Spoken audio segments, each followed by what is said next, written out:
Assalamualaikum warahmatullahi wabarakatuh. Ladies and gentlemen, respect lecturer and my fellow student. Before I begin, allow me to briefly introduce myself. I'm Nur Ikhsan an agribusiness student from Universitas Tanjung Pura. I come from a background where agriculture is not just a sector, but a reality I see closely, where farmers work hard but still face unsustainable income and structural limitation. This situation challenged me to think, how can agriculture evolve beyond traditional system and create new economic opportunities for a farmer? Through research, analysis, and innovation, I developed a concept called agri-carbon synergy, integrating regenerative agriculture with a carbon economic value. This idea is not only about a theoretical concept, but a strategic model that has potential to increase farmer income while contributing to climate solution. And today, I'm here to share that idea with you. Now let me start with a simple but answer-telling question. Why are our farmers still dependent on a single source of income? And while they manage research that could actually help solve a global crisis? Today, I'm not just talking about agriculture. I'm talking about how farmers can generate new income from something invisible, carbon.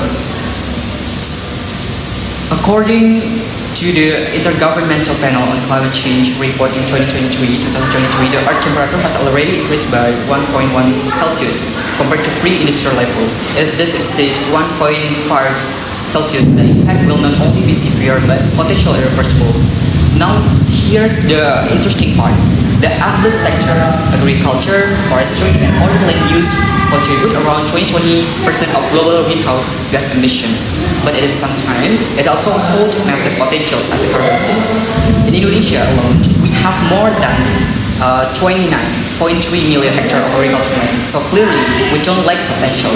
What we lack is a system that can turn that potential into real economic value for a farmer.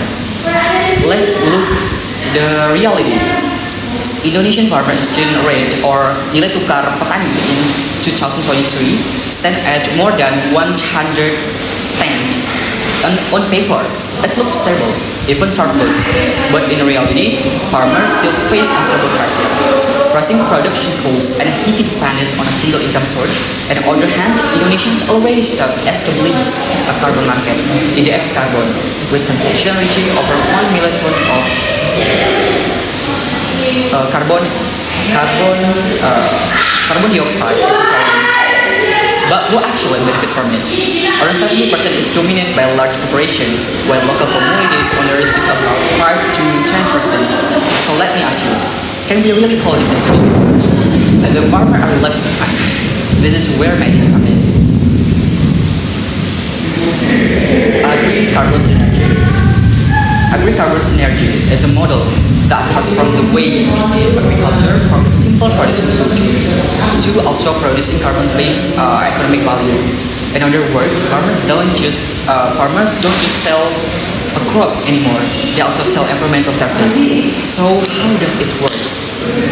Yes, this is simple, but it's very powerful. What's powerful, I mean? First, at an upstream level, farmers adopt regenerative agriculture practice, more sustainable and more soil friendly. And the second, at the middle level, cooperatives act as aggregators, connecting farmers to the system and handling monitoring through digital technology. The third, at the downstream level, verified carbon is traded in the carbon market, and the revenue is distributed back the farmer to green incentive. Now let me throw a question to you. Do you think our cooperative is all ready to take this strategic role? And because this is where the real challenge lies. Now let's talk the number, because innovation with data and number is just an idea. With 2 hectares of land, a farmer can produce around 4 tons of carbon per year.